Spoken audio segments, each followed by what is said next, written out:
Hey, everybody. Welcome to EduMatch. Follow along with us at bit.ly/tweettalk78 and on Twitter with the hashtag EduMatch. Speaking of EduMatch, did you know that you could be the featured person of the day? Yes, there's a little bit of a wait, but the wait is so worth it because we will get you hooked up, not cooked up, but hooked up and connected with educators around the world. So if a match comes up in the meantime, we'll tag you. And in addition, if you have a blog, then as long as we can find the RSS, then we will automatically tweet it out every post that you publish. So that is pretty cool. Wanted to also give a shout out to my friends at Phi Sigma at Anastasis Academy in Colorado. Just came from there yesterday, and looking forward to spending time with people at Integrate Ed in Portland this week as well. So I wanted to give a huge shout out to our panel today. We are going to be talking about student voice. So we will introduce ourselves. Doctor, if you don't mind, I'm going to come to you last because you're the moderator. But if we could have Leah, if you could please introduce yourself.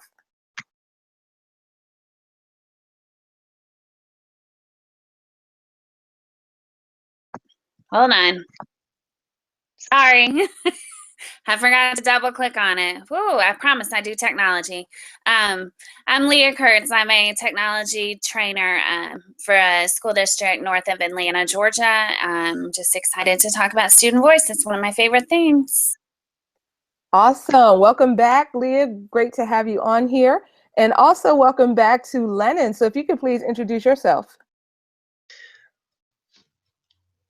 Hi, my name's Lennon. I'm a senior in high school, a senior at Brophy Prep, and I'm really looking forward to graduating in just about, I think, 50 days left of school. So I'm here to give my student perspective on student voice today.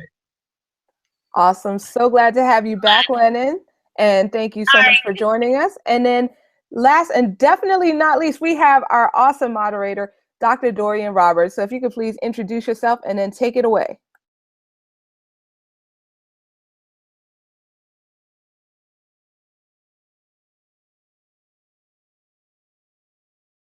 Have you on here, and also welcome back to Lennon. So if you could please introduce yourself. Hi, my name's Lennon. I'm a senior in high school at Brophy Prep, and I'm really looking forward to graduating.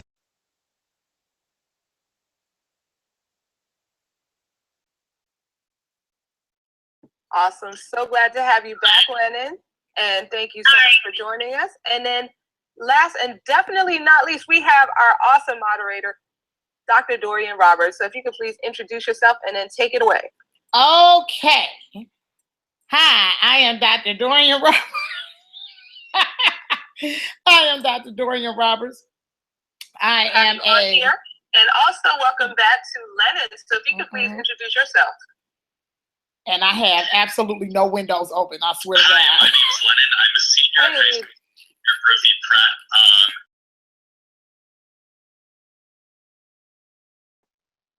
All right, well let's keep trying. So if you want to just reintroduce yourself. Let me try it again. So glad to have you back, Lennon, and thank you so much for joining us. And then last and definitely not least, we have our awesome moderator, Dr. Dorian Roberts. So if you can please introduce yourself and then take it away. Okay. Hi, I am Dr. Dorian Roberts.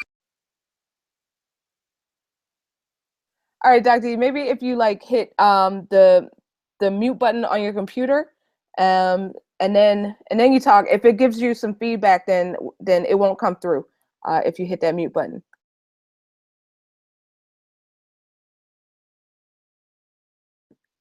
Okay, testing.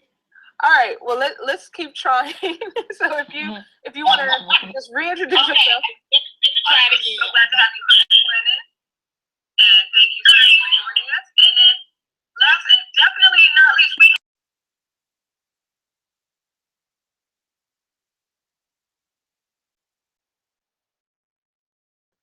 All right, Doctor, if you try to turn the volume all the way down on your computer, that might help. Hopefully, fingers crossed.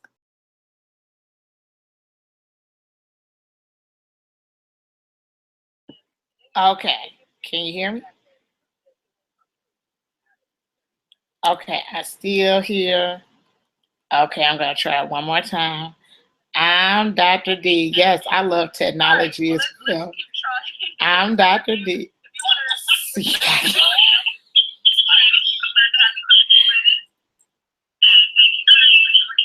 Okay, how about this? I'm gonna come in. I'm gonna go out and come back in. All right, that sounds good. All right, so in the meantime, we'll go ahead and get rolling. All right, so the very first question, and Dr. E will probably have a different question when she comes back, but why is student voice important in the classroom? And I'd love to hear that from an educator perspective as well as a student perspective. And I should also point out that Lennon is also an educator, and he wears many, many hats. So I'm going to actually ask the question first to Lennon. If you could just please tell us like all the different hats that you are wearing and where you see student voice fitting in from your multiple perspectives. So I'll just name off 3 of them. So I'm a teacher. So I teach Latin at a middle school. I'm also the state president of Educators Rising Arizona. So basically I help future teachers who are starting in high school, who are looking at teaching as a career, develop really good and accomplished teaching skills. And I also am now, apparently I can add, I guess, to my list, I'm a keynote. Next week, I'm starting to keynote as an Educators Rising conference. I'll be doing actually a keynote on student voice. So it's one that I gave in Boston last year. And I sing Katy Perry. You guys can view it. I'll tweet out the link, I'm sure, later. But I used Katy Perry as my segue into student voice. Anyway, going to the question, I think that when we look at the power of student organizations and when we look at the power of student voice and just the effect it can have, the research behind it, student voice being shown to close the achievement gap, student voice being shown to help increase performance within the classroom when we pair it with the Pygmalion effect. There's just so much research that supports student voice being a tool that we can use to help make learning great and help make learning an experience that students want and an experience that students feel empowered with. And so when we add student voice to the classroom, of course, a shift in student motivation for the learning, their empowerment, that intrinsic motivation is starting to develop for getting the grinds going. And as a student, I really enjoy having the options and the choices involved with it. So especially as a student, when I get a project and I have the opportunity of choosing one or the other to demonstrate my knowledge, I think it gives a sense of autonomy to my learning and a sense of fulfillment, that it's about me and what I can do with it and not so much just about what the teacher wants to see with it. So that's why I enjoy looking at student voice in the classroom. Absolutely. Wow. Yes, definitely. When you're talking about the engagement and how it's paired with the Pygmalion effect, I thought that was very powerful. Absolutely. All right. So Leah, what about you? Okay, just for the record, next time I want to go first because Lennon is hard to follow.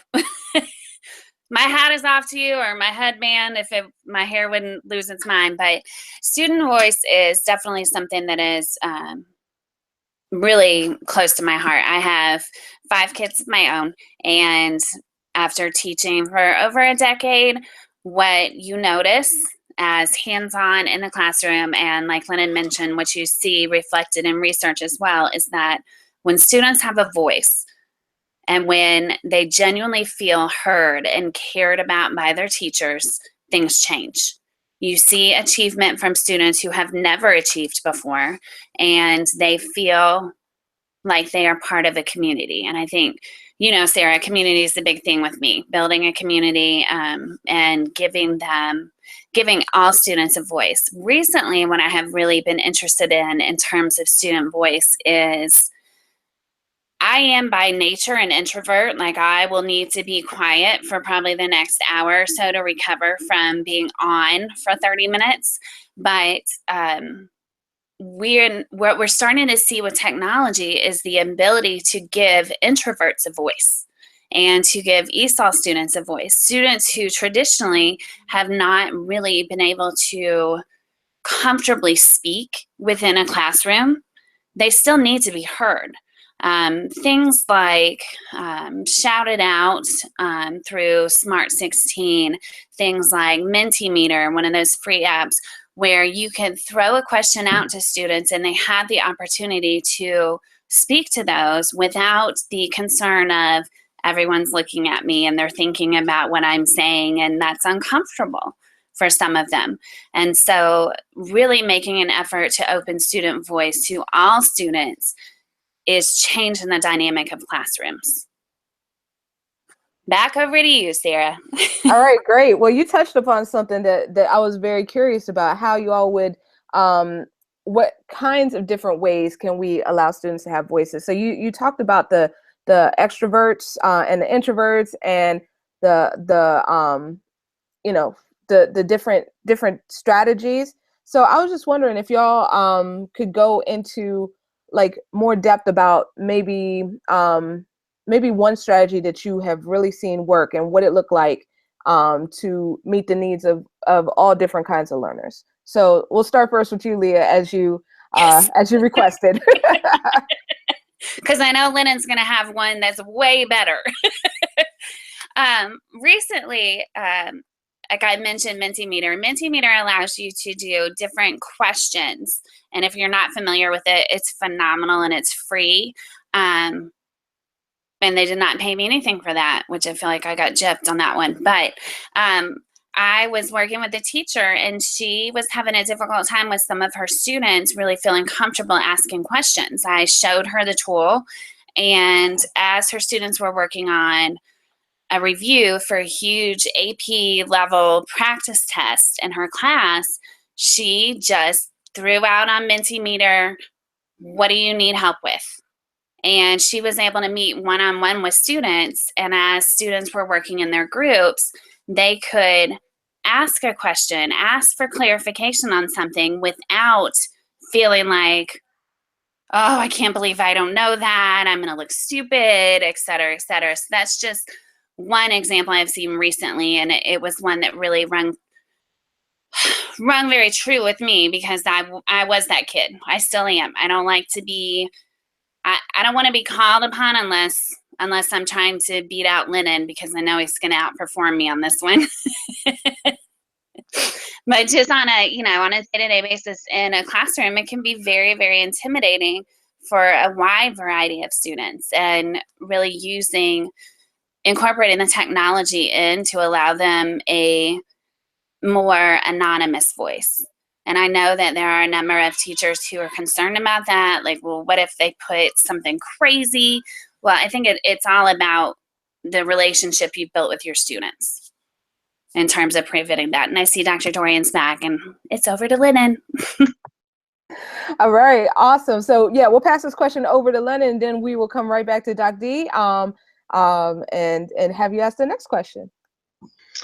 All right, so I love the question application that you're talking about, because as a person that is absolutely horrible at math and science, I think that it's a great tool as a student for the students that really do have the problem with, like, oh my gosh, I'm going to look like this is not going to turn out well if I ask this question, because we've reviewed this like 7 times. Everyone's going to give me looks.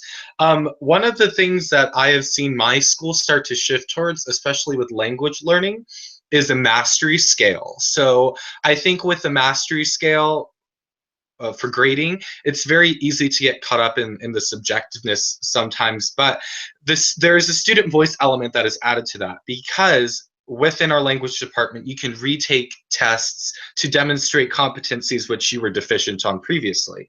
And I think it's important that the students, recognize that, and the students are the ones who bring it to the attention of the teachers when they want to retake. I was very proficient in X, Y, and Z area of this competency, but I need more help here. Can you help me? Or can you do something that can aid me? One of the best and ultimate examples of student voice, I think, is for my Latin class. We had a project and we had a final. And if you mastered your project with a 4 or a 3.5 or above, then you didn't have to take your final. But if you are more of a visual test, a visual demonstrator of knowledge versus someone who can sit down, make a project to demonstrate your knowledge of the competency, the concept of bringing that language together. I think that having those two options was great for me as a person, because not only was it a safety net, but it was also a way for me to go and say, you know, I'm able to do this at this level, but I'm also able to do this at this level. And it's great. And we don't compare those two levels because they're on different spectrums, but respectively, they're trying to do the same thing. Absolutely. Absolutely. That is fantastic. Thank you so much for sharing that. So I'm going to pass it now over to Dr. Roberts. Hello. Tardy for the party. Just want to make sure, I don't know how much of this has been covered. So this question is going to go to Lennon, and this is also going to go to Leah. Lennon, if you could, tell me, based on the experience of being a student, what do you like most about learning? And Leah, I would like you to tell me the same thing based on being a professional teacher.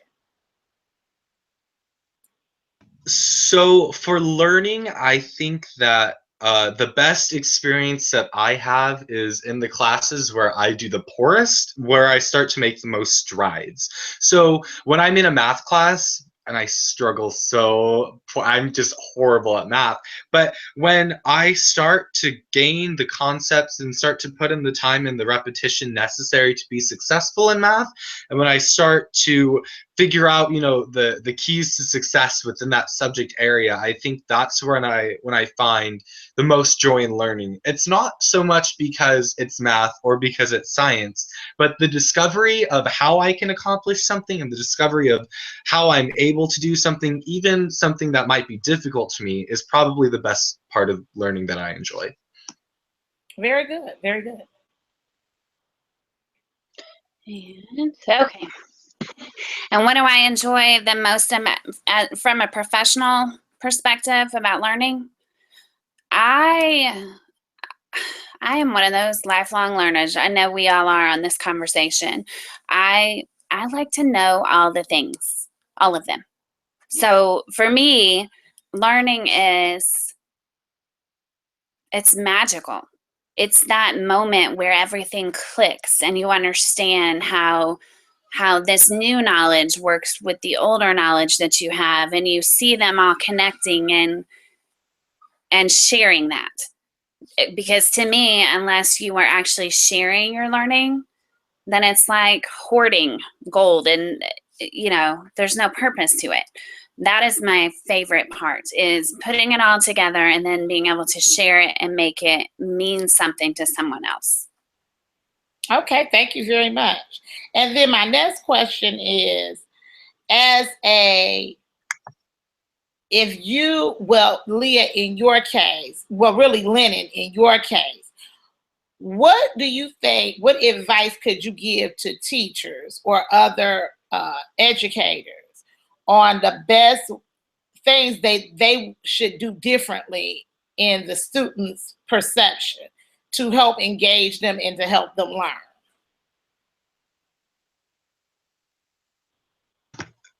One, and a very quick, and I know some teachers may spite me for this, but I think that it's important that teachers give feedback to teachers about their teaching, and it's not something that's going to determine, you know, whether their contract gets renewed, what subjects they're going to be teaching next year, what their classroom is going to look like.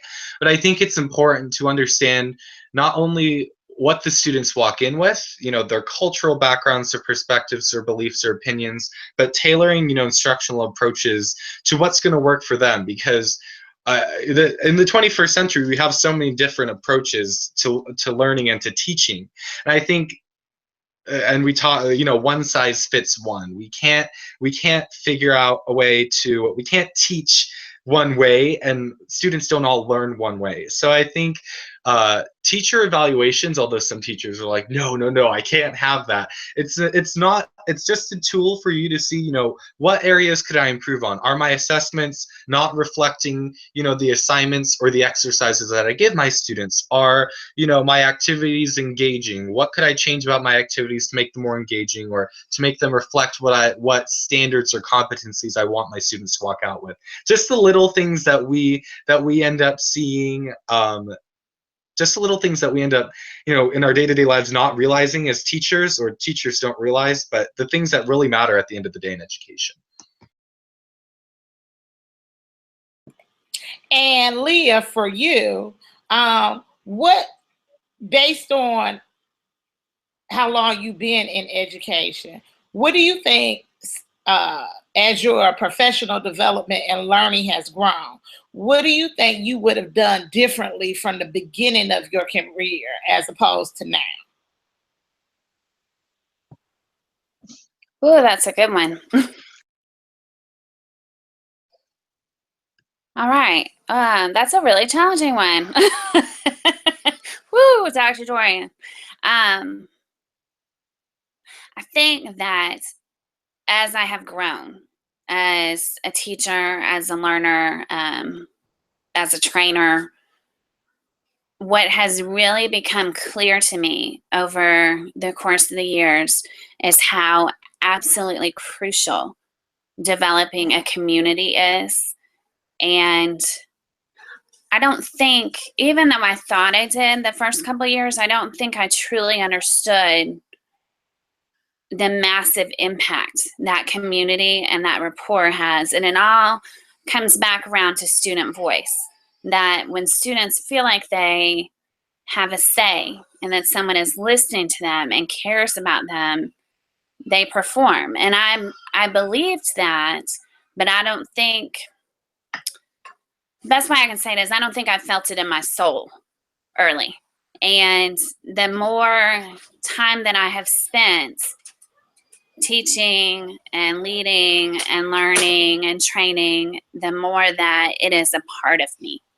And I think that it would have been amazing if I had felt it that deeply to begin with, but I don't know if I was even capable of it that early. But that is one thing that I encourage new teachers that I talk to all the time, is that community and understanding and caring about those children, whether they are 6 or 18, is what is important. You know?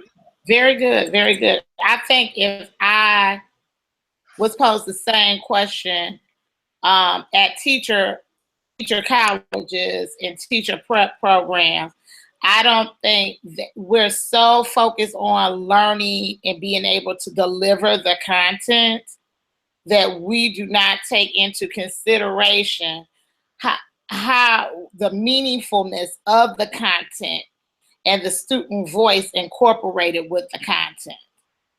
And that I'm really big on as I become more seasoned than I would like to be. Seasoned. And as I work with different student teachers.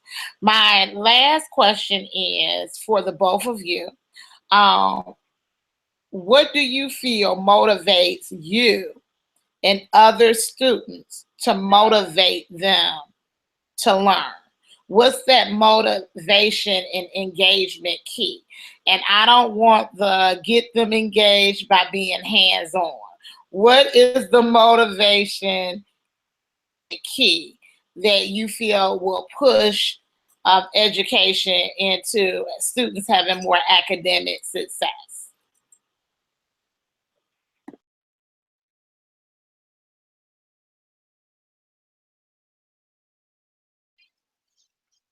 Okay, I'll go first. I agree. It's very easy, Dr. D, to say, oh, it's hands-on, it's moving, it's, you know, because that's what we're trying to say, right? But I think really what it comes down to is making connections between the content and the students' lives. And Lennon, you touched on that in your last answer, I believe, about being aware incorporating those cultural backgrounds and the knowledge and the background that every student comes in with. And to do that, I'm circling back around to my community. You got to know your kids. You know, you're not going to connect that knowledge that first day with Johnny because you don't know him yet. But when you make the time to understand the culture of the school that you're in and to build those relationships, then as much as I'm not an advocate for lecture, I think we're kind of past the point in education where sage on the stage is the way to go. However, the bottom line is you're going to have to do some teacher-led instruction at some point. And when you know your students and you have those connections with them and you make that content meaningful to them, then academic achievement increases, period. I agree. Yeah. Mm-hmm. Lennon, how about you? I 100% agree. I think that it starts with the classroom culture and the school's culture. It's something that, while hands-on, you know, that really is just, when we get down to it, that's just teaching pedagogy. It's nothing that's meaningful. You know, the way we present content and how we present it really versus, and Leah said it, you know, we need to make those connections between why is this going to be relevant to me? What am I going to be able to use this for? And if nothing else, you know, demonstrating to your students that while you may not be using trig functions in your life ever, because you're going to be a Latin teacher, it's still important that you understand how to critically think about a concept and how to examine something within the realm outside of your comfort zone. Student voice is all about, you know, students figuring out what is in and what is outside of their comfort zone and figuring out how to maneuver in between their comfort zone and out of it, and developing, you know, what their ideas about it. You know, what made me uncomfortable about the situation? Well, let me try to work on that. Or why am I so comfortable in this situation? Why don't I try to stretch myself out just a bit more? Student voice is really about personal growth and learning how to problem solve starting at a young age instead of, and I always use this as an example, restorative justice is one of the biggest things that ties a lot into classroom culture. You know, in what, maybe actually next year, a teacher is not going to be standing at the whiteboard telling me to be quiet, to resolve my problem with another student. Learning the skills and the abilities to communicate with other students in a way that is meaningful, that demonstrates your want to build a connection with them, and one that, you know, you want to resolve problems within this world, is really the point of student voice.